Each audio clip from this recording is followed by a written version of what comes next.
कि हम सभी जानते हैं पिछले चुनाव में जब बन्ना गुप्ता विधायक बने और बड़े मंत्री बने तो उन्हें लगा कि वो राजा बन गए हैं।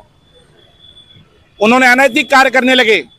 17 एकड़ में हमारा सब्जी बाजार साक्षी का पूरा साक्षी 17 एकड़ में और उनका फार्म हाउस 70 एकड़ में उन अपने भाई बचाने लगे, भतीजे को मिनी मंत्री बनाने लगे और अनेकों अनैतिक कार्य करने लगे। तो हमें लगा कि इनसे लड़ना चाहिए। फिर हमने टकटकी लगा के देखा कि कोई भी पहलवान इनसे लड़ेगा, लेकिन इनसे कोई लड़ा नहीं। तो मजबूरी में मैंने सर में कफन बांध के मंत्री के गलत कार्यों के खिलाफ सड़क में उतर गया, लड़ने लगा। और जिस दिन निकला उस दिन अपनी पत्नी को कहा कि अकेले रहना सीख लो, क्योंकि मैं बाहुबली मंत्री से लड़ने जा रहा हूं। मैं लौटूंगा कि नहीं लौटूंगा इसकी गारंटी नहीं है। फिर मैं अपने बच्चों को कहा माँ के साथ रहना सीख लो, क्योंकि मंत्री बहुत बलवान है, मुझे पार्टी के लोग साथ नहीं दे रहे हैं। और इस मंत्री को उखाड़ फेंकने के लिए, जड़ से उखाड़ फेंकने के लिए मंत्री जो बन्ना गुप्ता ने जो अनैतिक कार्य किया है, मैंने आज इसीलिए नामांकन पत्र भरा है। मुझे तो चुनाव आयोग ने 25 वर्ष का जब हुआ था तभी गाइडलाइन आया था कि जो व्यक्ति 25 वर्ष का होगा चुनाव लड़ सकता था। लेकिन हमने कहा नहीं, मैं तो भारतीय जनता पार्टी का सच्चा सिपाही हूं। मेरे कन कन में भारतीय जनता पार्टी है। मैंने कमल को सींचा है और लाठी और गालियां सुन के सींचा है।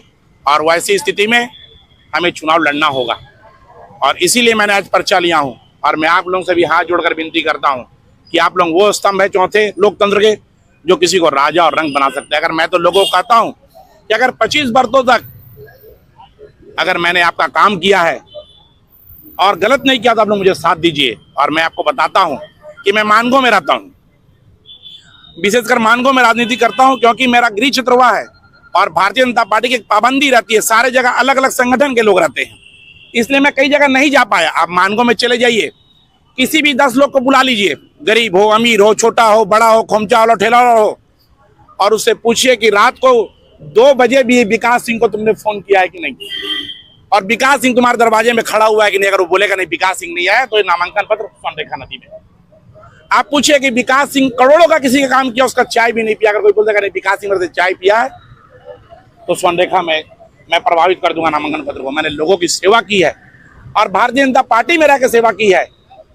हम तो कहते हैं कि मर जाऊंगा तो मेरे पोस्टमार्टम हाउस में चल जाना, शरीर के कतरे कतरे में बीजेपी। मैं बीजेपी का असली सिपाही हूं। मैंने गलती नहीं किया। 25 वर्षों तक मैंने एक ही बात कहा, सदा वत्सले मातृभूमि। और मैंने सदा यही कहा, जहां हुए बलिदान मुखर्जी वहां कश्मीर हमारा है। मैंने 25 वर्ष एक ही गीत गाया, अटल अडवाणी जिंदाबाद, इस देश के 3 धरोहर, अटल अडवाणी, मुरली मनोहर। मैंने इसके अलावा कोई संगीत नहीं गाया। मैंने कभी बीजेपी को अपने निजी स्वार्थ के लिए गाली नहीं दिया। मैंने कभी बीजेपी को कहीं सत्ता सुख पाने के लिए गाली देने का काम नहीं किया। मैंने हमेशा कहा कि भारतीय जनता पार्टी का मैं सिपाही हूं। लेकिन स्थिति यह हो गई है, आज 25 वर्ष पूरे बीत गए, मैंने पार्टी का सेवा किया। मुझे पार्टी के लोगों ने कहा कि आपको मैं प्रत्याशी बनाऊंगा। कई लोगों ने मुझसे इंटरव्यू भी लिया, हो सकता है वो फेक हो, सही हो, मुझे दिल्ली से भी फोन आया। लेकिन जब टिकट मिला तो पता चला कि सीट जदयू फोल्डर में चला गया। तो बड़ा मन में मलाल हुआ कि जिस कमल को सच्चिदानंद राय, जिस कमल को मनमोहन चौधरी, जिस कमल को चंद्रशेखर मिश्रा, जिस कमल को हरिंदर पांडे, जिस कमल को चिदंजन वर्मा ने सींच कर खिलाने का काम किया है, उसे हम कैसे सिलेंडर की आग में जलने देंगे। इसलिए मैं मैदान में उतरने का काम किया हूँ। इसके साथ ही और मेरे साथ भी परेशानी है, मेरा सब कुछ चला गया है। आप सभी जानते हैं, चुनाव लड़ने के अलावा मेरे पास कोई दूसरा साधन नहीं, कोई दूसरा रास्ता नहीं। मेरे पास 2 ही रास्ता बचे थे, या तो मैं चुनाव लड़ूं अथवा मैं जमशेदपुर या दुनिया छोड़ दूं। तो मुझे लोगों ने कहा कि आप चुनाव लड़िए, तो हमने लोगों को कहा कि हम कैसे चुनाव लड़ेंगे। कोई कहता है हमने मुख्यमंत्री को चुनाव हराया है, हम नाम वाले हैं। कोई कहता हमने झारखंड की पूरी दौलत बेच दी, हम दाम वाले हैं। हम कैसे चुनाव लड़ेंगे। मेरे पास तो भाई भी नहीं है, मेरे पास तो कोई स्टार प्रचारक नहीं है, मेरे पास तो कोई सिंबल भी नहीं है। हम कैसे चुनाव लड़ेंगे। तो मेरे घर आए मेरे समर्थकों ने कहा कि तुम्हारा किसी के पास नाम है, किसी के पास दाम है, तुम्हारे पास काम है और तुम्हारा चुनाव बाबा बैद्यनाथ लड़ेंगे। तुम्हारा चुनाव जमशेदपुर पश्चिम विधानसभा की जनता लड़ेगी। और मैं बाबा बैद्यनाथ के चरणों में गया था, अपना शीश झुका के बाबा से आदेश लेकर मैं आज नामांकन पत्र खरीदा हूं। और निश्चित रूप से मैं आप सभी जमशेदपुर पश्चिम विधानसभा के वासियों से निवेदन करता हूं, मैं पैर भी नहीं करूंगा। मैंने 25 साल पसीना बहाया है, मैंने स्वार्थ की राजनीति नहीं की। मैं चाहता और मैंने साल में 365 दिन होते हैं, कभी कड़ाके की ठंड पड़ती है, कभी मूसलाधार बारिशें होती है और कभी आसमान से ओले बरसने वाले गर्मी पड़ती है। कोई ऐसा दिन नहीं जिस दिन विकास सिंह सड़क पे आपके बीच में नहीं खड़ा।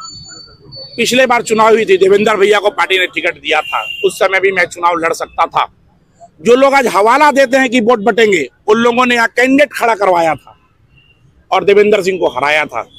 जो हमारे समाज के लोग हवाला देते हैं कि समाज का वोट बढ़ जाएगा, वैसे लोगों को ही सोचना चाहिए कि देवेंद्र भैया भी उसी समाज से आते थे। मैं असली कमल विकास सिंह के शरीर के कतरे कतरे में लिखा हुआ है भारतीय जनता पार्टी। हम तो कहते हैं जिसको पढ़ना है पढ़ लो।